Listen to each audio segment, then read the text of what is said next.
আপনি কি জানেন একজন মুসলমানের উপর অপর মুসলমানের কয়টি হক রয়েছে? যদি জানেন তাহলে ভালো কথা, যদি না জানেন তাহলে জেনে নিন সে হকগুলো কয়টি এবং কি কি। তো চলুন তাহলে শুরু করা যাক। হজরত আবু হুরায়রা রাদিয়াল্লাহু তাআলা আনহু হতে বর্ণিত, তিনি বলেন যে রাসূলুল্লাহ সাল্লাল্লাহু আলাইহি ওয়াসাল্লাম ইরশাদ করেছেন, একজন মুমিনের উপর অপর মুমিনের 6টি হক বা কর্তব্য রয়েছে। 1.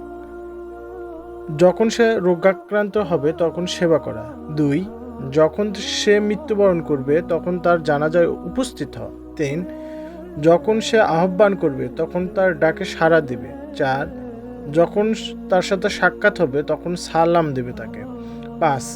সে যখন হাসি দিবে হাসির জবাব দিবে। 6 নম্বর, উপস্থিত অনুপস্থিত সর্ব অবস্থায় তার মঙ্গল কামনা করবে। হাদিসটি বর্ণনা করেছেন ইমাম নাসাই রহমতুল্লাহ আল্লাহ। তো এই হাদিস দ্বারা আমরা জানতে পারতেছি বা বুঝতে পারতেছি যে রাসূলুল্লাহ সাল্লাল্লাহু আলাইহি ওয়াসাল্লাম মুসলমানগণকে পরস্পরের যে ভ্রাতৃত্ব বন্ধনে আবদ্ধ থাকা এবং মুসলমানের যে ঐক্য প্রতিষ্ঠা করতে চেয়েছেন, তাই একজন মুসলমান অপর মুসলমানের প্রতি তার কিছু দায়িত্ব বা কল্যাণ কামনা করবে। সব সময় তার উপস্থিত থাকুক বা না থাকুক, তার সব সময় সে ভালো চাইবে।